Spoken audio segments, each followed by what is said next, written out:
Éoliennes, barrages hydrauliques, centrales nucléaires, panneaux photovoltaïques, tous ces moyens de production d'électricité nous sont devenus familiers. Mais peuvent-ils suffire à couvrir nos besoins en énergie ?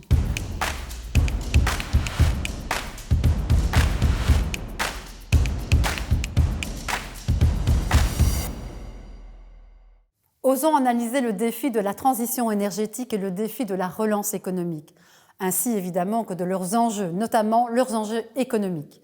La transition énergétique, quel beau défi! Mais comment allons-nous y arriver ? L'avenir, c'est maintenant avec le Gré-Liège. Et Jean-Luc Pleumers va poser le cadre avec ses invités. La Socofé, c'est un holding financier wallon, détenu en majeure partie par des intercommunales, donc indirectement par les pouvoirs locaux wallons. La Socofé a plusieurs missions. La première, qui est un peu son ADN, c'est d'avoir des participations dans Publité et Publigaz.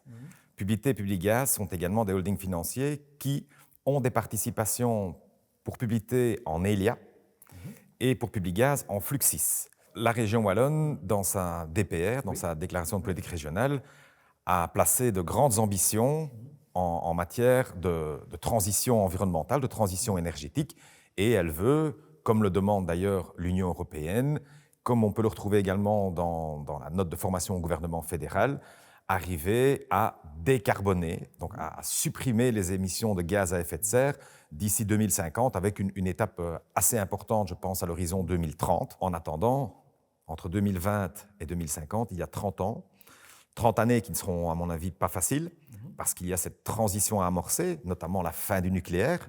Donc la décision est prise, on ne va pas débattre sur le sujet. 2025, plus de nucléaire. A-t-on aujourd'hui assez d'énergie renouvelable ? Sommes-nous en mesure, avec les technologies de stockage et autres, de pallier à l'intermittence des énergies renouvelables pour assurer une stabilité de la production comme pouvait le faire le nucléaire ?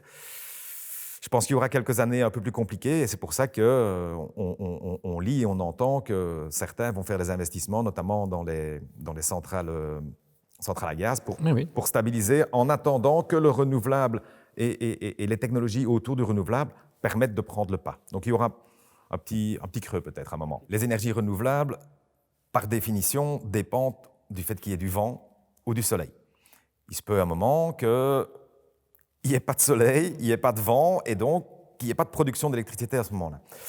Donc, il y aura évidemment des capacités de stockage qui vont se développer de manière à pouvoir permettre la stabilité et la sécurité d'approvisionnement au niveau du réseau, mais je suis aussi convaincu que nous, citoyens et entreprises, nous devrons nous adapter notre mode de consommation au système de production. Je pense qu'il y aura quelques années un peu plus compliquées. Et pour prendre un terme utilisé dans cette crise Covid, je pense qu'il faudra beaucoup de solidarité. Parce qu'en effet, que ce soit les citoyens, les entreprises, les chercheurs, les pouvoirs publics, des holdings financiers comme la Socofé, devront, chacun pour ses compétences et ses moyens, intervenir au bon endroit. La grande particularité de l'énergie électrique, puisque c'est de ça qu'on parle, c'est qu'elle est extrêmement difficile à stocker.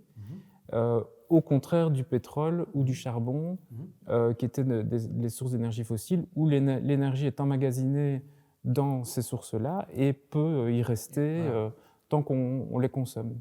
Tandis que dans un système basé sur l'électricité, alors le nucléaire répond justement à cette sécurité d'approvisionnement, puisque quand on allume la centrale, bon ça prend un peu de temps, mais quand on l'allume, elle produit de l'énergie, et quand on l'arrête, elle ne produit plus d'énergie. Et elle peut produire de l'énergie à la demande en fonction de la quantité de consommation, et notamment au niveau industriel, ça a un rôle vraiment important, puisque l'industrie est grosse consommatrice d'énergie électrique. Et l'enjeu, finalement, au niveau politique et économique, c'est de pouvoir répondre à cette croissance de la demande. Il faut bien se dire que, comme je disais, il y a des forces de marché, il y a des forces économiques qui s'organisent, et industrielles, qui s'organisent d'une façon opportune par rapport au développement de marché, sans prise en compte d'enjeux en termes de consommation de ressources et d'énergie. Un expert de la Commission européenne me disait l'autre jour que si on prenait un moteur d'une voiture aujourd'hui, qu'on le mettait dans une voiture de 1970, on consommerait 1,1 litre. Parce qu'elle est 2 fois plus légère. Pèse 3 fois rien, il n'y a pas de climatisation, il n'y a pas de radio, il n'y a rien. Oui. La grande difficulté finalement dans les questions énergétiques, je dirais, c'est qu'il y a une tension qui se construit entre, d'un côté, l'activité industrielle de production et de distribution d'énergie, et en lien avec la transformation de la consommation d'énergie électrique. Donc, tendanciellement, la consommation d'énergie, elle augmente, parce que la mobilité augmente, parce que l'équipement au niveau technologique augmente. Et donc, il y a une tendance à une augmentation de cette consommation. Et de l'autre côté, il y a des politiques. Il y a un cadre politique qui définit une neutralité carbone à l'horizon 2050, ce qui suppose que toute la demande d'énergie qu'on va avoir et qui va croître va devoir s'inscrire dans ce cadre-là. Donc ça veut dire qu'on va devoir pouvoir produire de l'énergie en assurant cette neutralité carbone. Et la difficulté, c'est que le monde politique n'a pas une prise dirigiste, je dirais, sur l'économie. Donc l'économie, elle s'organise, l'économie libérale actuelle, elle s'organise par les opportunités de marché, par l'innovation, par les transformations.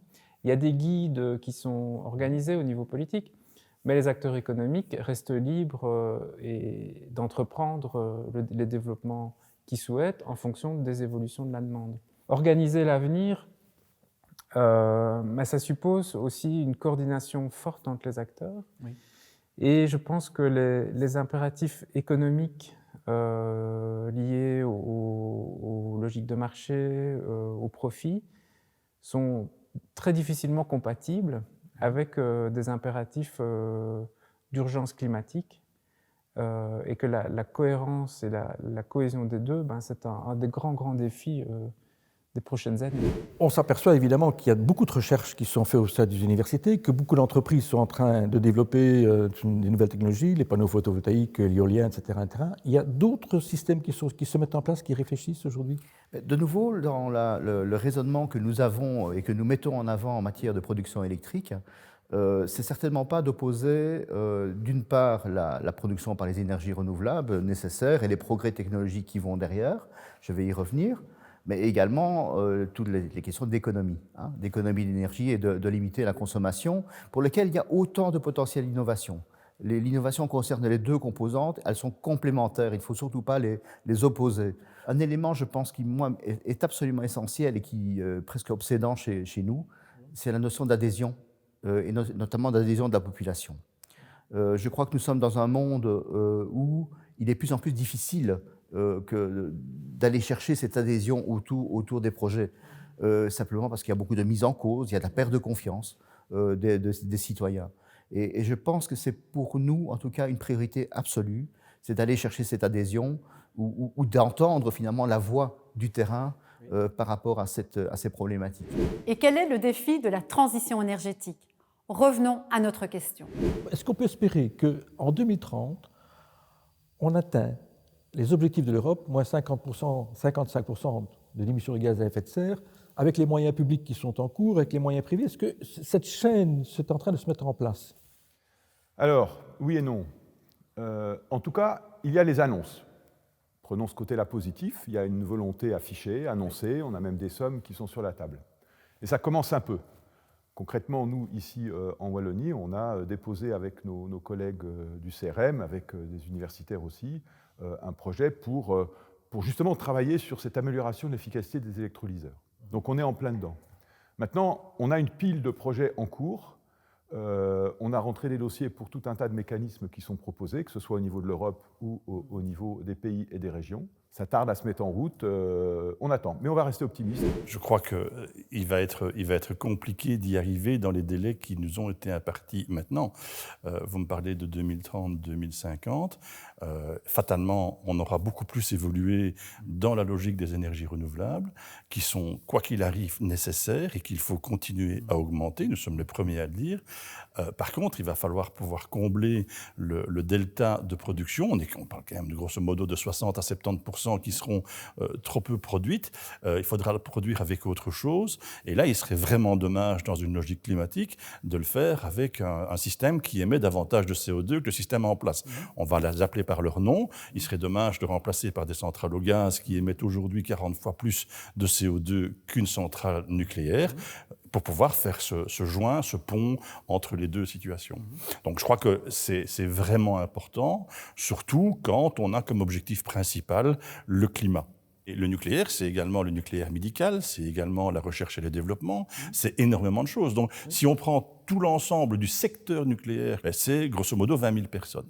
Maintenant, si on fait un focus plus micro sur la logique des centrales nucléaires, à ce moment-là, on se trouve sur grosso modo 7 à 8 000 personnes en prenant tout ce qui est emploi direct, emploi indirect et emploi induit. Si dès qu'on prononce le mot nucléaire, les poils se hérissent sur la peau et il y a une situation de repli immédiat parce qu'on a dit qu'il n'y aurait plus de nucléaire, alors évidemment, on arrive dans une logique un peu plus dogmatique et fatalement beaucoup moins pragmatique qui pose un souci parce qu'à ce moment-là, on se coupe d'une énergie et d'une source d'énergie qui est décarbonée, qui est tout à fait CO2-free, ce qui en termes de climatique est quand même, me semble-t-il, très important. Il n'y a rien au niveau technique qui empêche une centrale de fonctionner 60 à 80 ans. Derrière ça, et en parallèle, j'ai envie de dire, il y a également toute une logique de nouveau nucléaire. Et là, on rentre dans des logiques que sont les petits réacteurs modulaires, ce qu'on appelle le SMR, qui sont des unités tout à fait décentralisées. Alors là, on quitte la logique de la grande centrale nucléaire qui utilise 2000, 3000 personnes. On est sur des petites centrales qui vont tenir sur un petit terrain, sur vraiment un terrain de football, mais ça ne prendra pas tout le terrain de football, et qui vont pouvoir fonctionner de manière modulée, et donc donner toute la place à l'énergie renouvelable, de manière à ce que l'énergie renouvelable puisse prendre tout son envol et grandir à sa vitesse. Avez-vous, dans vos connaissances, quelqu'un qui peut nous démontrer qu'on peut sortir de l'énergie nucléaire et atteindre les objectifs 2030-2050 en sachant qu'il faut garder un confort de vie aux citoyens et que l'objectif quand même, c'est de dire que nous aurons des véhicules électriques demain et que nous sommes en train de développer l'économie par ailleurs. Est-ce que quelqu'un qui est un expert existe aujourd'hui et est-ce qu'on peut le rencontrer? Je crois qu'il faut arrêter d'opposer le renouvelable au nucléaire et le secteur nucléaire l'a très très bien compris. On doit arrêter de les mettre en confrontation permanente en disant c'est ou le nucléaire ou le renouvelable. Non, c'est le nucléaire et le renouvelable, mais il faut vraiment se poser une grosse question sur le gaz qui est trop émetteur de CO2. Ça c'est clair. Et les deux sont d'accord de le dire. Le renouvelable est également d'accord de le dire. Donc, ça, c'est un premier élément. Et je dirais que le meilleur exemple, à mon sens, que ce sont des choses qui savent tout à fait s'articuler ensemble, c'est que l'exploitant le plus important, qui est Engie Electrabel, je le laisserai parler, mais Engie Electrabel est le premier producteur d'énergie verte et le propriétaire des deux centrales nucléaires du pays. Donc c'est bien la preuve qu'il n'y a pas d'antagonisme entre les deux. Ce sont deux alliés, bien davantage que ceux qui ne sont pas du tout, que sont deux opposants. Si on devient trop dépendant des autres pays, parce que si on n'a plus assez de capacité de production d'énergie, d'électricité, on va immanquablement devoir aller l'importer d'autres pays. Les autres pays, c'est l'Allemagne, la Hollande, je parle ici pour la région de Liège, c'est la France, c'est le Luxembourg. Alors le Luxembourg, voilà, c'est pas facile. Mais donc, pour ces trois pays, il y a des solutions. Il y a des solutions, sauf qu'aujourd'hui, ces pays sont également en train de sortir pour la France du nucléaire, pour l'Allemagne du charbon. Aujourd'hui, vous avez déjà 65% de toute nouvelle capacité énergétique qui est mise en place dans le monde qui est sur base renouvelable. Okay. Donc, quelque part, cette transition énergétique, elle est en train de se faire. Oui. Donc, est-ce qu'il y a des nouvelles technologies qui sont nécessaires, qui sont en train d'apparaître? Pas forcément vraiment. Je pense que la difficulté ou le challenge, ou je ne sais pas si c'est une difficulté, mais ce qui est devant nous, ça va être la capacité d'intégrer tout ça. Donc, pour vous donner un exemple, le Royaume-Uni a des programmes absolument massifs d'éolien offshore. C'est absolument extraordinaire ce qu'ils sont en train de faire. C'est tout à fait crédible parce que, vu leur emprise sur la mer du Nord et la mer d'Irlande, ils ont la place. La question, ça va être comment tout ça s'intègre avec ce qu'il leur reste de nucléaire, avec la fin du charbon, avec de l'intermittence sur les réseaux, comment les réseaux vont s'équiper. Donc, il y a énormément de choses qui sont en train de se mettre en place. Ce n'est pas forcément, j'allais dire, très visible pour le grand public parce que tout le monde ne sait pas ce que fait un gestionnaire de réseau, ce que fait un gestionnaire de distribution, ce que font les équipementiers, etc. Mais quelque part, les choses se mettent en place as we speak, en ce moment. Okay. Et la capacité, la difficulté, c'est d'être capable de dire oui, maintenant, ça c'est en train, donc ça c'est fait. C'est quoi le prochain coup? Et ce n'est pas forcément technologique, ça peut être de l'intégration. Le cadre de la transition énergétique est posé. Il est temps de mettre en place les conditions nécessaires pour créer des activités et créer de l'emploi.